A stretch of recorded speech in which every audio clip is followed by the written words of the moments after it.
गिबियावनो मिडियानि नायगिरि बयनिसिमबो गाहाम हामलायथिनाय बावहरनाय जाबाय लोगोसे बयबो मिडिया पार्टनारखौ गाहाम बायदों लोगोसे दिनै बे फरायसालि 369 नम्बर अन्थाइबारि एलपि स्कुल बेवहाय नैबे 14th नभेम्बर जायखौ गथ'सानि सान चिल्ड्रेन्स डे पन्डित जवाहरलाल नेहरूनि जोनोम सानखौ लोब्बा लाखिनानै बेखौ फालिनाय जायो। बे पन्डित जवाहरलाल नेहरूआ गथ'फोरखौ अनग्रामोन आरो गथ'फोरखौ लाइक खालामग्रामोन होननानै जोंनो हिस्ट्रिया मिथियो। आं सानो बियो गथ'फोरजों खुब क्ल'समोन आरो बियो गथ'फोरखौ इनायनो अनोमोन आरो दा बेखौनो बेस खालामनानै बिनि कनसेप्ट बिनि मोनसे केरेक्टारखौ बेस खालामनानै नै बिनि जोनोम सानावनो दिनै गथ'साफोरनि सानखौ फालिनाय जायो। दा बे गथ'साफोरनि सानाव बयबो जोंनि हादोराव थानाय बयबो गथ'फोरनिसिम आङो अन्थाइबारि गामिनि जानानै बयखौबो आरो बे हादोरनि सासे सिटिजेन जानानै बयनिसिमबो गथ'फोरनिसिम आङो चिल्ड्रेन्स डे नि मुङै गाहाम हामलायनाय बावहरनाय जाबाय।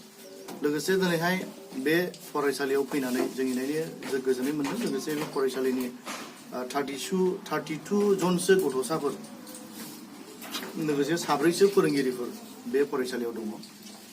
दिनै 14th नभेम्बरावहाय बे फरायसालियाव फैनानै जोङो फिसा अन्थाइबारि गामि कमिटिनि जानानै जाय अन्थाइबारि गामि कमिटि आंनि ओरै आगदाजों दङ जे गामि कमिटिनि मानगोनां आफादगिरि आदिजन आरो ओरै आंनि आगसिजों दङ जोंनि अन्थाइबारि माया क्लाब एन्ड लाइब्रेरिनि प्रेसिडेन्ट। जोङो बाहाय भिजिट खालामफैनानै जोङो उन्दै मोनसे प्रग्राम लादों हाबाफारि बिनि गेजेरजों जों गथ'फोरजों रायलायनो मोनबाय एक्टिभिटिस प्रग्राम खालामनो मोनबाय फोरोंगिरिफोरजों रायलायनो मोनबाय आरो गथ'फोरनो जोङो अननायनि नेरसोन हिसाबै जोङो चकलेट होबाय। आं फरायसालिनि सोमोन्दैनो एसे मा नांगौ जोंनि फरायसालियाव बे सोमोन्दैनो एसे बुंनो फसंबाय आं हेड बायद'आ थिननायखाय।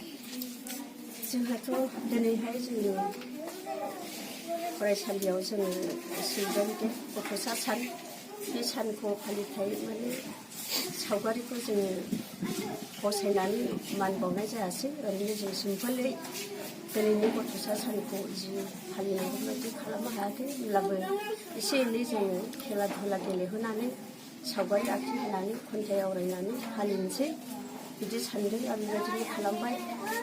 लोगोसे दिनैनि जि प्रग्राम बेवहाय एसे एनै जोङो गथ'सा सान हिसाबै जोङो जानाय लोंनायखौ बायद'आ एसे मोजाङैनो खालामदों। बेखौ जोङो माखासे बिदिनो खेलाफोरखौ गेलेखांनायनि उनाव जोङो जाखां लोंखां जोङो प्रग्रामखौ फोजोबबाय।